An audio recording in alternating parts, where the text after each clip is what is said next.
This is Feminist Wellness, and I'm your host, nurse practitioner, functional medicine expert, and life coach, Victoria Albina. I'll show you how to get unstuck, drop the anxiety, perfectionism, and codependency so you can live from your beautiful heart. Welcome, my love. Let's get started. Hello, my love. I hope this finds you doing so well. This week, we're diving into a question I get all the time. It goes something like this.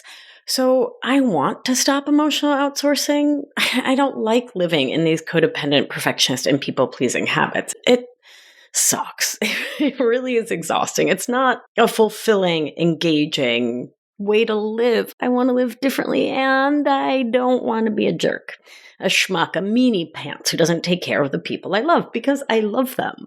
And so I want to be helpful, but I also am really sick and tired of feeling like a doormat all the time, which is how I've been living for the last 40, 50, 60, 70, 1 million years.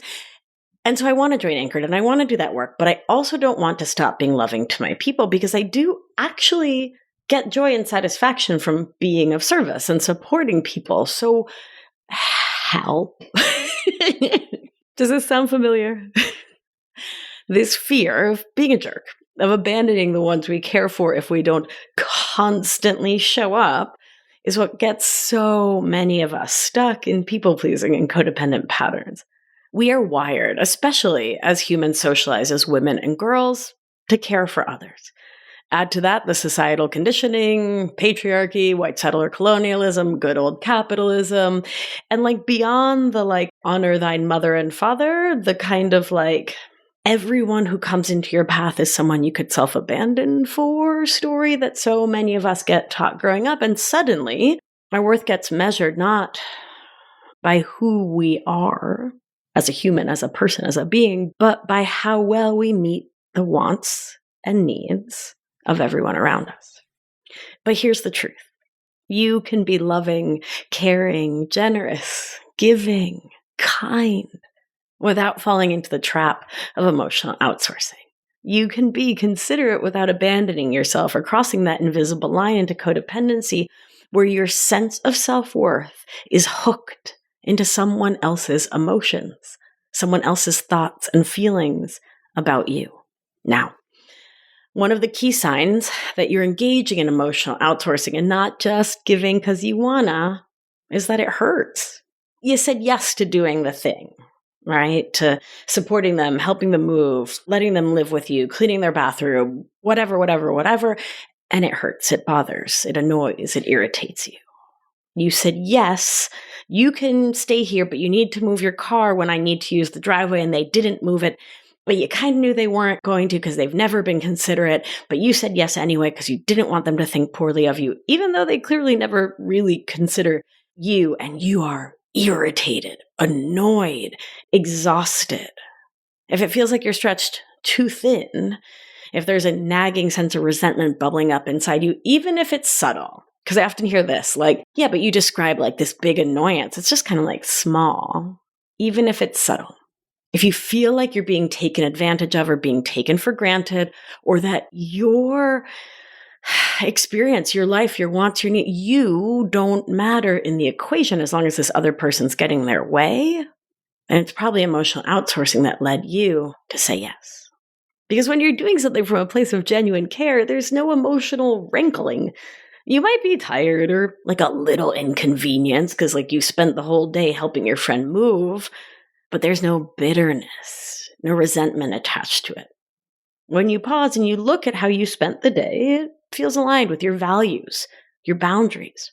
But when you're people-pleasing or over-functioning, that's when it starts to sting, because you're likely abandoning your own needs in the process, like we talked about in episodes 163 and 164, the self-abandonment cycle.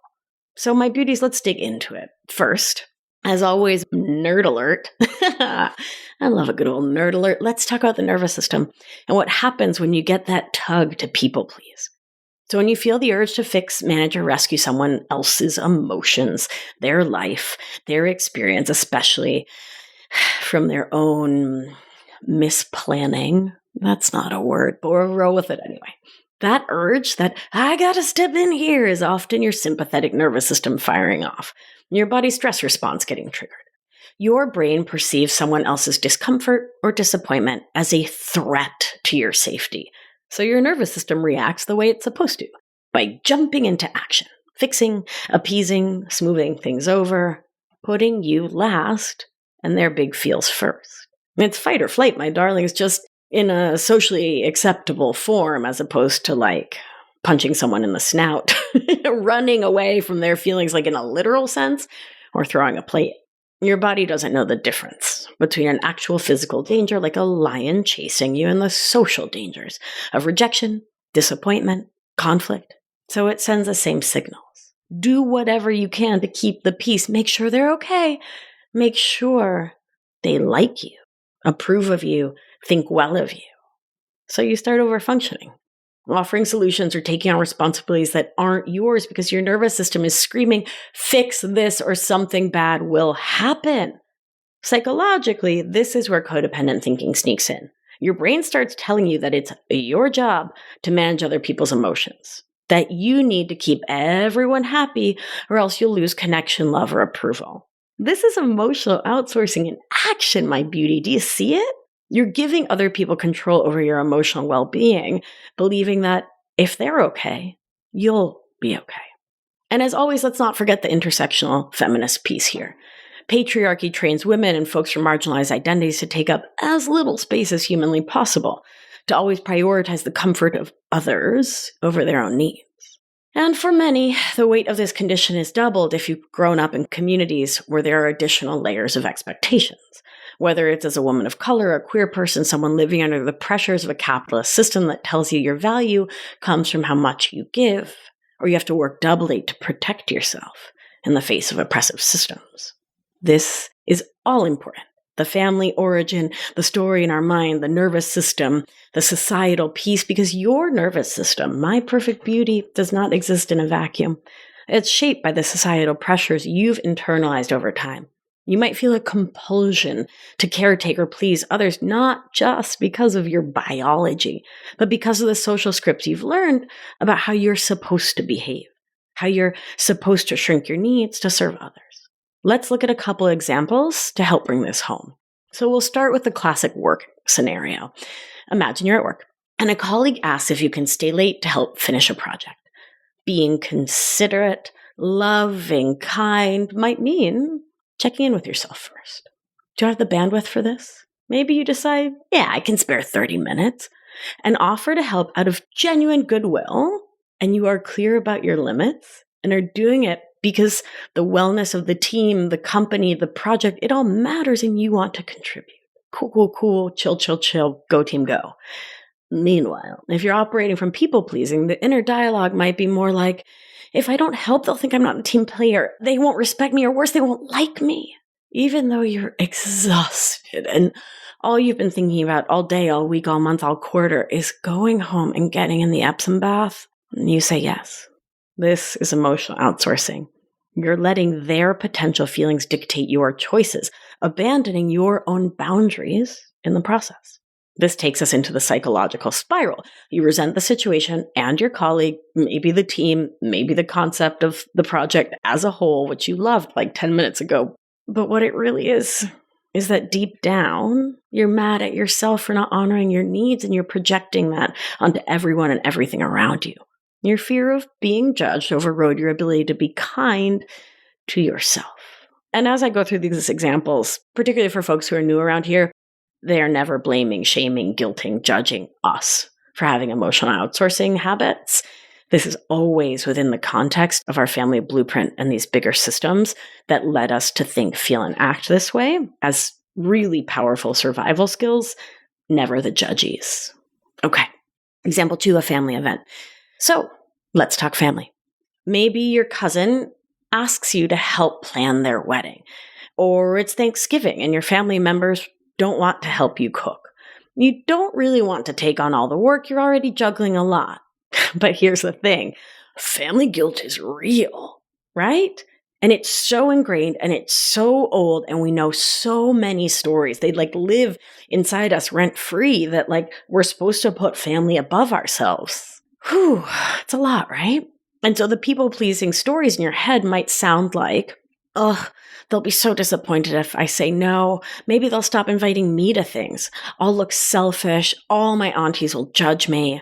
And so you agree to do way more than you can actually handle. And now you're cooking this giant Thanksgiving dinner while resenting everyone, or planning this wedding, which becomes this massive source of stress. You're burnt out. You're getting sick all the time. You're feeling disconnected from your own life. Your actual work is kind of fading in the background, all because you put your family's preferences and wants and desires above your own. So what's a more considerate approach? You thank them for thinking of you. Tell them you're really flattered that they want your help to plan the wedding and you're at capacity.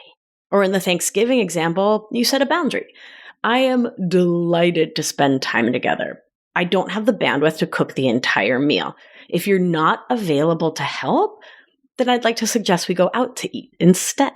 Yeah? And if you've been in my world for a minute, check that sentence out. It has, if you do X, then I'll do Y, which is how we set boundaries. And we talked all about boundary setting in episode 118.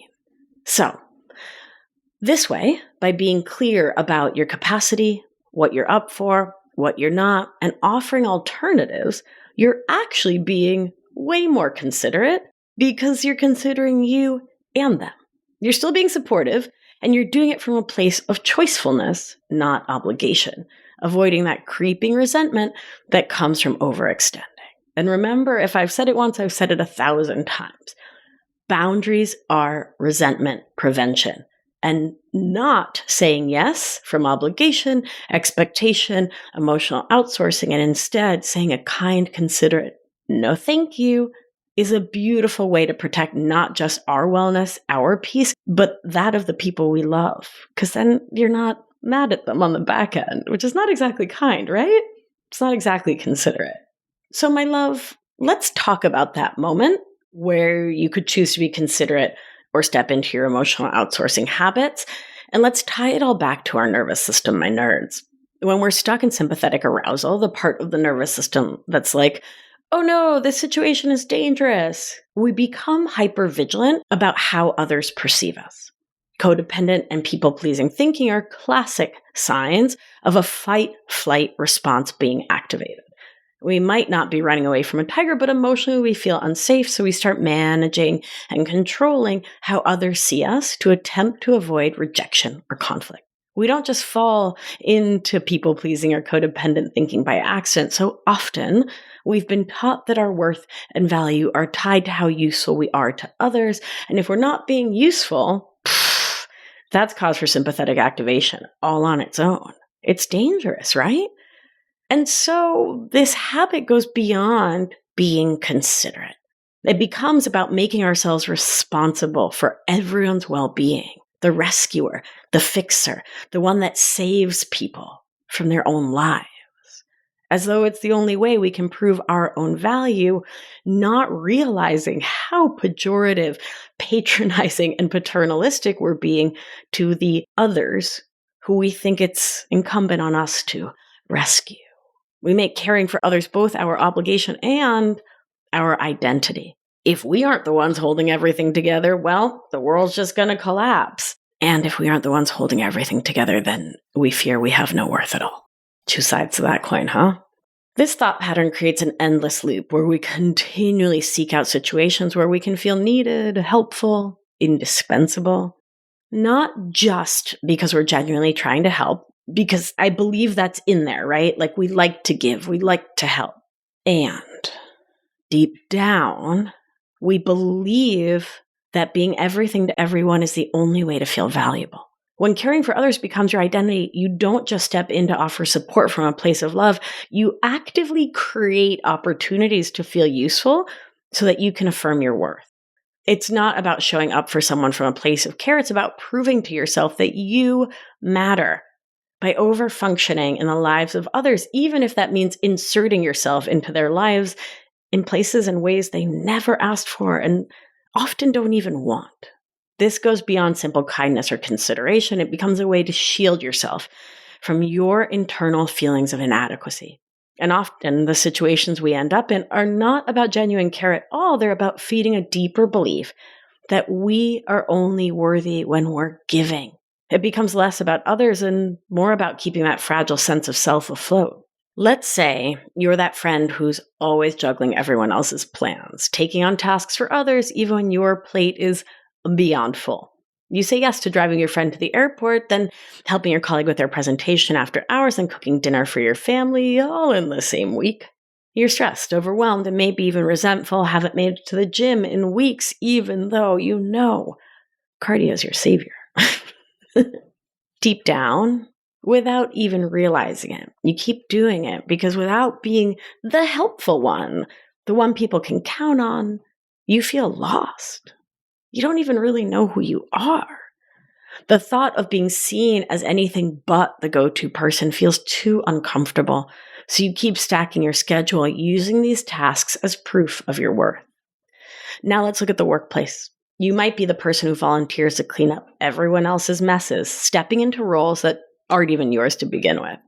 Maybe a colleague is behind on a deadline, and instead of saying no or setting a boundary, you take on their work because it gives you that hit of usefulness. Even though you're exhausted, you keep doing it because being indispensable at work feels like the only way to maintain your identity.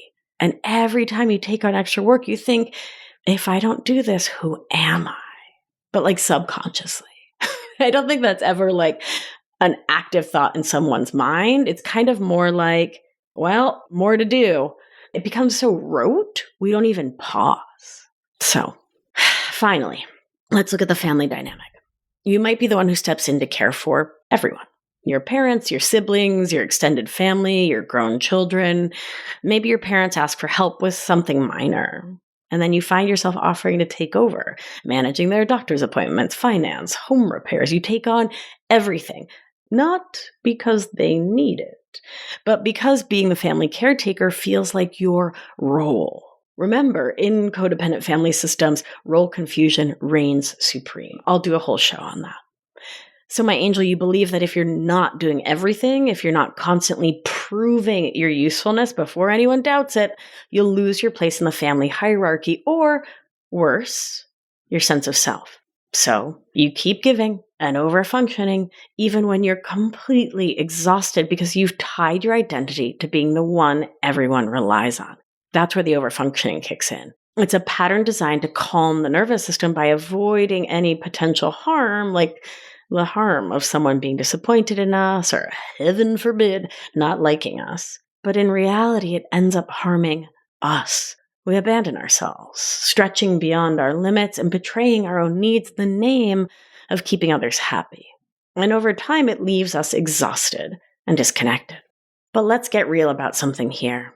My beauties, we were conditioned for this. In a society that praises selflessness, especially for women, it's easy to mistake people-pleasing for genuine care. We were taught that being a good friend, partner, parent, or colleague means putting everyone else's needs first. But here's the truth. You can only be truly caring and kind to others if you're doing the same for yourself.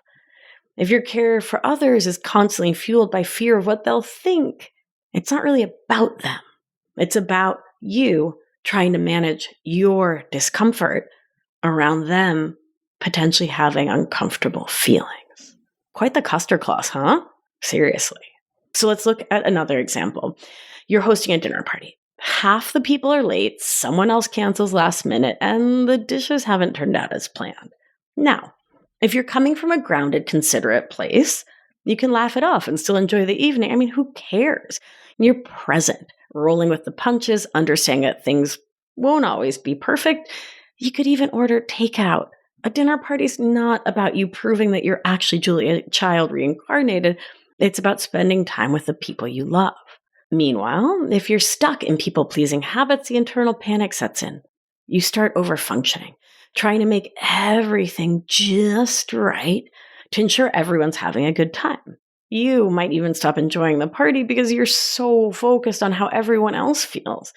You've abandoned yourself and your night in the name of attempting to control the atmosphere. At the end of the night, instead of feeling grateful, glad that people came over, glad you got this time together, you feel drained and disconnected because you weren't even present for the event you planned.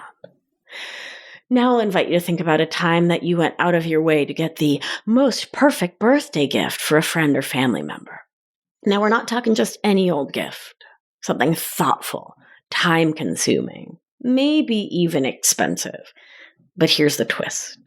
The whole time you're thinking, I hope they know how much effort I put into this. I hope they can see just how much I care. And maybe after giving them the present, you're a little disappointed if they don't react with exactly enough enthusiasm or by acknowledging, wow, you were so thoughtful. And that, my beauty, is evidence of emotional outsourcing. When whatever you're doing for others becomes about them knowing what you did, or the other people around you knowing what you did for someone else, you're no longer giving or doing from a place of genuine care. It's not about the gift itself or the joy of giving. It's about controlling their perception of you. You're outsourcing your emotional validation to them. This is when that codependent habit sneaks in. Oh, it is so sneaky, making you dependent on their acknowledgement for your own sense of worth. So, how do we shift this? First, awareness.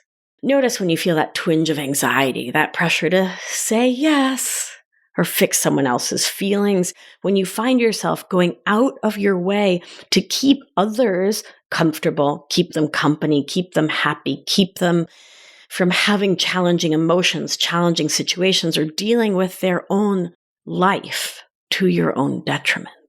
Meaning it's taking you out of doing what you want to and need to for you. Pause. Bring your awareness and your attunement to your breath. In and long, slow out. Orient your nervous system to your environment and ask yourself, with no judgment, no shame, no blame, am I doing this out of genuine care, or am I in my habits trying to avoid discomfort? There's mine, both of ours. Well, beyond both, right? Because if it's a family thing or a work thing, okay, or a friend circle thing, in general, am I trying to avoid discomfort in my body, their body, or in my community or collective? Second, check in with your body. When we are giving from a full open heart, when we are just being loving and kind and supportive, we feel chill in our bodies. We feel present, grounded, soft. So if you're bracing, tightening up, starting to feel overwhelmed or disconnected, if your heart's going a little faster, your breathing's a little short, you get a tummy ache or a headache or an achy ache, if your shoulders are up by your ears or your jaw is tight, these can be some cues, a couple little clues from the old nervous system that you're slipping into survival mode. Grounding yourself by doing what we do, orienting, connecting to your breath, doing a somatic practice, can help you come back into a more regulated state where you can step into choicefulness and make a conscious decision about whether you want to be considerate or do from obligation. Lastly, setting boundaries is vital to all of this. And it's not just like an easy, quick thing like, hey, just set boundaries. It takes practice. It takes time at task. And I know you've heard me talk about this in the many, many episodes, webinars, workshops about setting boundaries, and I cannot emphasize it enough. Being considerate and caring means setting limits. Boundaries protect your energy and your emotional well-being, allowing you to show up for others in a sustainable way. If you are constantly saying yes without checking in with yourself, you'll end up depleted and resentful, angry at others for doing something you never told them that you didn't want them to do, or you saying yes to doing something you didn't want to do. It's not kind. It's not kind to act outside of your limits and boundaries and then get pissed at someone else. Oh, my beauty. Come on. Meanwhile, setting clear boundaries ensures that you are showing up for others from a place of integrity, not obligation. It is one of the most loving things you can do for yourself and all of your relationships. So, my love, I invite you to practice this the next time you're faced with a situation that pulls at your people-pleasing habits. Ask yourself, am I doing this from a place of love and care, or am I trying to manage how others see me? I'll also invite you to get curious and ask yourself, beyond what others think of me, am I doing this to manage how I see myself? So I can continue to believe that I'm some selfless, self-abandoning person, which is a good thing in that mindset. Perhaps you think being self-sacrificing makes you virtuous, worthy, and lovable. Perhaps being the selfless woman, wife, mother, daughter was the jam in your household growing up, and you never learned to have a life of your own apart from taking care of everyone else.